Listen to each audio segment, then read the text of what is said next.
पंजाब भर के गैसट फैकल्टी सहायक प्रोफैसर ने सरकार खिलाफ रोष प्रदर्शन किया।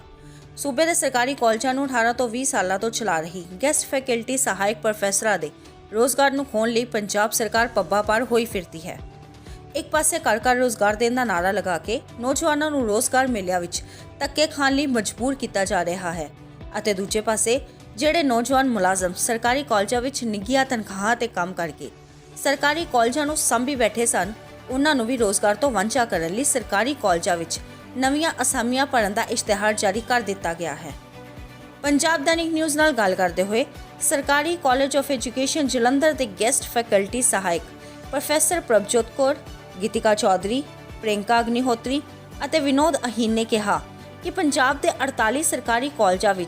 1873 असामियां हैं, जिन्हां विचों 962 गैसट फैकल्टी सहायक प्रोफैसर काम कर रहे हैं, जबकि 400 के करीब मंजूरशुदा असामियां खाली पईयां होईयां हैं अते नवें खोले सरकारी कॉलेजों में भी 160 असामियां खाली हैं। उन्होंने कहा कि जेकर पंजाब सरकार असल विच नौजवानों को रोजगार देना चाहती है तो वह निरोल खाली असामियां का इश्तिहार जारी करे अते जिन्हां ते कोई गैसट फैकल्टी सहायक प्रोफैसर काम नहीं कर रहा। उन्होंने दस्सिया कि पिछले 15 सालों तो सरकार ने बच्चों और उन्हों के मापिया तो PTA फंड उगरा के सरकारी कॉलेजों काम करते सिस्ट फैकल्टी सहायक प्रोफैसरों को तनख्वाह दी है, जिस नाल बहुत सारे गरीब विद्यार्थी PTA फंडा का बोझ ना चलन करके उच्च सिक्ख्या प्राप्त करने तो वांझे रह गए हैं। इन्हां नवीं असामियां के खिलाफ सूबे के सारे सरकारी कॉलेजों के कामकाज ठप करके सरकार खिलाफ रोष प्रदर्शन किए। उन्होंने कहा कि जेकर सरकार ने 962 परिवारों की नौकरी को सुरक्षित करने के नाल सरकारी खजाने विचों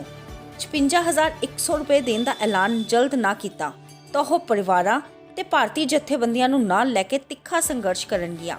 उन्होंने कहा कि कई सरकारी कॉलेजों में PTA फंड कई महीने तो खत्म है अते गैसट फैकल्टी सहायक प्रोफैसर आर्थिक शोषण का शिकार हो रहे हैं। उन्होंने दस्सिया कि सूबे की कांग्रेस सरकार गैसट फैकल्टी सहायक प्रोफैसर के चुल्हे ठंडे करके उन्होंने दिवाली का तोहफा देन जा रही है, जिसका खामियाजा आने वाली विधान सभा चोणों में कांग्रेस को भुगतना पएगा।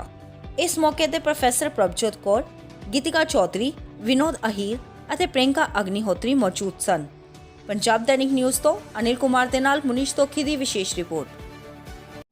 अज असी सरकारी कॉलेज ऑफ एजुकेशन जलंधर विखे इकट्ठे हुए हैं और इत्थे असी हड़ताल ते हाँ। हड़ताल का मकसद जो ये है कि जो पिछले 15-20 सालों तो पिछले 2 दहाकिਆਂ तो तकरीबन पूरे गैसट फैकल्टी लैक्चरां ने एक सरकारी कॉलेजों को जो संभालिया है,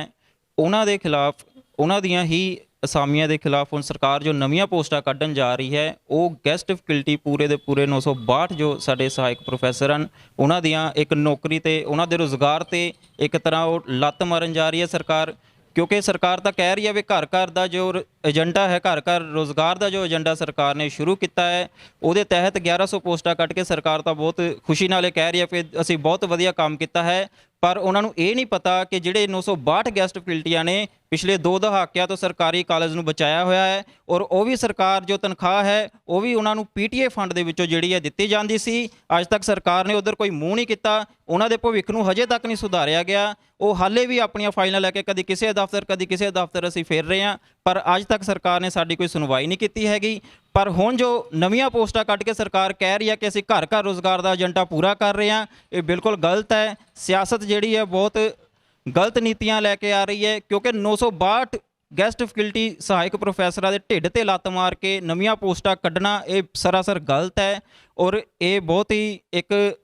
तुसीं दूजिਆਂ ਨੂੰ रोज़गार तो कढ़ के दूजिਆਂ ਦੇ ਢਿੱਡ ਤੇ ਲੱਤ मार के किद्दां ये गल कह सकते हो कि घर घर जो है रोज़गार का एजेंडा वो पूरा होंदा है। सो ये इसे ही मकसद नूं लैके असीं इत्थे इकट्ठे होए हाँ कि ये जो इन्हां पोस्टां के विरुद्ध असीं जो है पूरे समूह पंजाब दे विच जिन्ने भी गैसट फैकल्टी ने सारे ही साडी एसोसीएशन है जो इस खिलाफ इन्हां पोस्टां के खिलाफ धरना दे रही है। और मैं ये कहना चाहता हाँ कि सियासत लोगों पर ये एहसान करती है, पहले आँखें छीनती है फिर चश्मे दान करती है। धन्यवाद। ਇਸ ਗੱਲ ਵਿੱਚ ਮੈਂ ਇੱਕ ਹੋਰ ਗੱਲ ਐਡ ਕਰਨਾ ਚਾਹੁੰਦੀ ਹਾਂ ਕਿ ਜਿਹੜਾ ਪ੍ਰਪੋਜ਼ਲ ਪਹਿਲੇ ਹੀ ਅਸੈਪਟ ਹੋ ਚੁੱਕਾ ਸੀ, ਜੋ ਬਾਜਵਾ ਸਰ ਨੇ ਇਸੀ ਕਾਂਗਰਸ ਦੀ ਜਿਹੜੀ ਪਾਰਟੀ ਹੈ ਉਹਨਾਂ ਦੇ ਕੈਬਨਿਟ ਮਿਨਿਸਟਰ ਨੇ ਕਰ ਚੁੱਕਿਆ ਸੀ, ਜਿਹੜੀ ਸਾਡੀ ਫਾਈਲ ਜੋ ਸਾਡੀ ਫਾਈਨੈਂਸ ਮਿਨਿਸਟਰ ਵਿੱਚ ਫਾਈਨੈਂਸ ਡਿਪਾਰਟਮੈਂਟ ਵਿੱਚ ਪਹੁੰਚ ਚੁੱਕੀ ਸੀ, ਉਹਨਾਂ ਨੂੰ ਸਾਰਾ ਕੁਝ ਇਹਨੂੰ ਰੱਦ ਕਰਕੇ ਦੁਬਾਰਾ ਤੋਂ ਇਹ ਪੋਸਟਾਂ ਕੱਢਣੀਆਂ ਸਾਡੇ ਅੱਖਾਂ ਵਿੱਚ ਧੂਲ ਝੋਕੀ ਗਈ ਹੈ। ਸਾਨੂੰ ਬਹੁਤ ਵੱਡਾ ਧੋਖਾ ਦਿੱਤਾ ਗਿਆ ਹੈ, ਜਿਹਦੇ ਖਿਲਾਫ ਅਸੀਂ ਅੱਜ ਸਟ੍ਰਾਈਕ ਤੇ ਬੈਠੇ ਹਾਂ। ਇਸ ਤੇ ਸਾਡੀ ਇਹੀ ਮੰਗ ਹੈ ਕਿ ਸਾਡੀ ਨੌਕਰੀ ਜਿਹੜੀ ਉਹ ਸੁਰੱਖਿਅਤ ਕੀਤੀ ਜਾਵੇ, ਤਾਂ ਕਿ ਸਾਨੂੰ ਜਿਹੜੀ ਆਲਰੇਡੀ ਅਸੀਂ ਜਿਹੜੀਆਂ ਜੌਬਸ ਕਰ ਰਹੇ ਹਾਂ ਸਾਨੂੰ ਉਹਦੇ ਤੋਂ ਨਾ ਇਸ ਤਰ੍ਹਾਂ ਕੱਢਿਆ ਜਾਵੇ, ਔਰ ਇਸ ਲਈ ਸਾਡੇ ਨਾਲ ਕੋਈ ਧੋਖਾ ਨਾ ਕੀਤਾ ਜਾਵੇ। ਔਰ ਅਗਰ ਇਹ ਇੱਦਾਂ ਹੋਏਗਾ ਤੇ ਸਾਡਾ ਸੰਘਰਸ਼ ਹੋਰ ਤਿੱਖਾ ਹੋਏਗਾ ਔਰ ਅਸੀਂ ਇਹਨੂੰ ਦੂਰ ਤੱਕ ਲੈ ਕੇ ਜਾਵਾਂਗੇ। ਸਰਕਾਰੀ ਕਾਲਜਾਂ ਦੇ ਜਿਹੜੇ ਗੈਸਟ ਫੈਕਲਟੀ ਇੱਥੇ ਕੰਮ ਕਰ ਰਹੇ ਨੇ ਉਹ ਇਸ ਇੰਨੀ ਦੂਰੋਂ ਕੰਮ ਕਰ ਰਹੇ ਨੇ, ਇੰਨੀ ਦੇਰ ਤੋਂ ਪਹਿਲਾਂ ਤੋਂ ਕੰਮ ਕਰ ਰਹੇ ਨੇ, ਜਦੋਂ ਇਹਨਾਂ ਸਰਕਾਰੀ ਕਾਲਜਾਂ ਵਿੱਚ ਕੋਈ ਆ ਕੇ ਇੰਟਰਵਿਊ ਤੱਕ ਨਹੀਂ ਸੀ ਦਿੰਦਾ, ਕੋਈ ਮੂੰਹ ਨਹੀਂ ਸੀ ਕਰਦਾ ਇੱਧਰ, ਤੇ ਅਸੀਂ ਉਹਨੀਆਂ ਨਿਗੁਣੀਆਂ ਤਨਖਾਹਾਂ ਤੇ ਆ ਕੇ ਇੱਥੇ ਕੰਮ ਕੀਤਾ ਔਰ ਪਿਛਲੇ ਸਾਲਾਂ 2 ਦਹਾਕੇ ਤੋਂ ਇੱਥੇ ਕੰਮ ਕਰ ਰਹੇ ਹਾਂ। ਔਰ ਅੱਜ ਸਾਨੂੰ ਕਹਿ ਰਹੇ ਨੇ ਕਿ ਅਸੀਂ ਇੱਥੋਂ ਤੁਹਾਨੂੰ ਹੋਰ ਨਵੇਂ ਬੰਦੇ ਭਰਤੀ ਕਰਕੇ ਤੁਹਾਨੂੰ ਇੱਥੋਂ ਕੱਢ ਦਿੱਤਾ ਜਾਏਗਾ, ਜੋ ਕਿ ਖਾਮਖਾ ਸਰਾਸਰ ਗਲਤ ਗੱਲ ਹੈ ਸਰਕਾਰ ਦੀ। ਅਸੀਂ ਇਸ ਨੀਤੀ ਨੂੰ ਬਿਲਕੁਲ ਖਿਲਾਫ ਹਾਂ ਔਰ ਅਸੀਂ ਇਹਦੇ ਵਿਰੁੱਧ ਅਸੀਂ ਜ਼ਰੂਰ ਧੱਕਾ ਜੇ ਸਾਡੇ ਨਾਲ ਹੋਏਗਾ ਅਸੀਂ ਜ਼ਰੂਰ ਆਪਣਾ ਸੰਘਰਸ਼ ਤਿੱਖਾ ਕਰਾਂਗੇ।